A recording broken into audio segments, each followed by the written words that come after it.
sebagai seorang manusia itu kan pasti sewajarnya kita memaafkan. Menang atau kalah dalam sebuah permasalahan itu udah jadi pilihan terakhir buat kita gitu. Jadi itu kayak titik terendah kami deh untuk mikirin menang atau kalah. Tapi untuk menjaga marwah, menjaga harga diri, menjaga apa yang sudah kami bina selama ini, menjaga perasaan orang-orang yang di belakang kami itu kan kayak ada suami, ada orang tua, ada anak-anak. Jadi ya kami siap melanjutkan sih. Ada durasi berapa lama Kak Tantri Menunggu. Apa nyanyinya? Oh enggak ya. Memberi kesempatan dari pihak sana untuk mungkin meminta maaf secara langsung Atau ataupun via langsung. media sosial, ini sampai kapan? Itu biar kuasa hukum kami kali ya. Karena kan ini kan baru saja dilayangkan somasi yang tadi disampaikan oleh kuasa hukum kami. Jadi kami menunggu bagaimana kapannya waktu yang terbaik, kami ngikut. Tapi jika pun kalau misalkan di tingkat bermaafan aja nggak sampai selanjutnya gitu, kalian menerima nggak?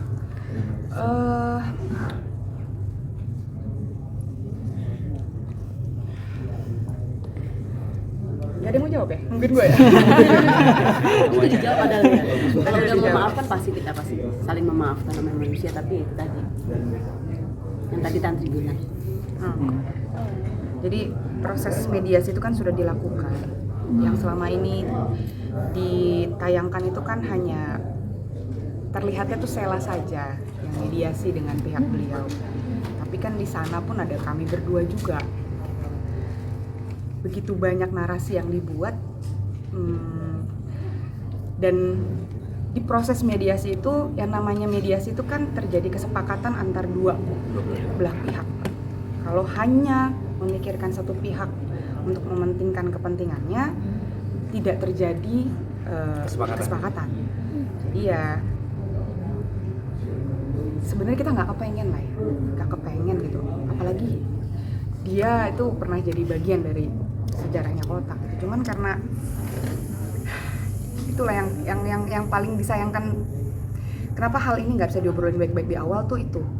Dan akhirnya makin membesar narasinya, makin membesar konten-konten yang menyudutkan, ya akhirnya kami bersepakat untuk ya lanjutin aja, karena ini negara hukum, balik lagi negara hukum, ada hal-hal yang memang harus diuji di hukum, ya kami ngikut.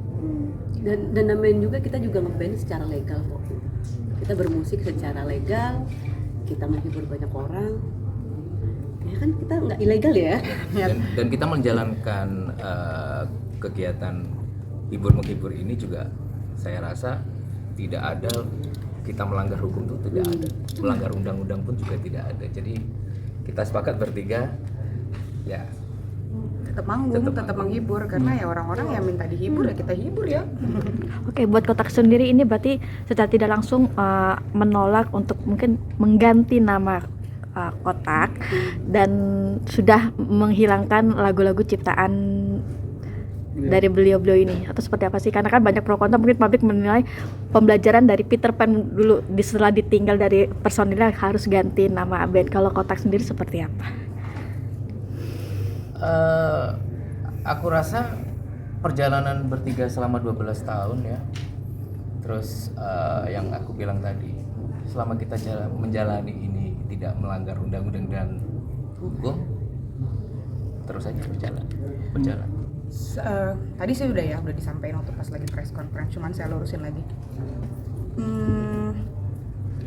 Kotak itu kan terbentuk dari ajang pencarian bakat, namanya The Dream Band, saat itu tahun 2004. Proses pencarian ajang bakat itu prosesnya tuh audisi person ke person, jadi satu individual. Yang bass basis, bass gitaris, bass drummer, bass vokal.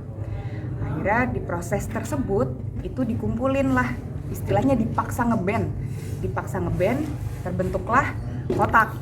Nah, jadi bukan band Kotak yang ikut audisi, tapi personalnya audisinya tuh masing-masing gitu. Jadi ya pas di situ kalau misalkan dibilang personil lama kan masih ada Sela gitu. Beda halnya kalau misalkan kami berdua yang ngeband tanpa Sela, ya kita sih ya silahkan aja. Toh kita nggak mempermasalahkan masalah nama. Yang paling kita permasalahkan adalah ketika kami tidak bisa berkarya kembali, itu aja. Jadi silakan deh nanti kita ya tadi yang saya bilang, akan ada sesuatu hal, maksudnya karena ini proses hukum ya kami mengikuti alurnya seperti apa. Tapi kembali lagi bukan masalah namanya kalau buat kita. Yang kami takutkan adalah kami berhenti untuk bisa berkarya, memberikan sesuatu hal yang baik untuk yang mendengarkan.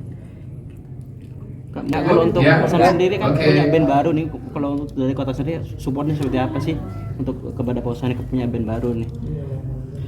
Mas, dari awal dia memutuskan mengundurkan diri ya 2011 itu kami menghargai keputusannya gitu. Dan di situ kan seperti yang kita tahu alasan beliau keluar dari Kotak kan juga ingin membuat satu band baru gitu. Dan di situ pun kami sangat mensupport gitu atas karya-karya yang mungkin mau dilakukan juga. Jadi ya karena sama-sama di industri musik ya kenapa nggak saling support gitu. Ya, pasti disupport lah. Oke.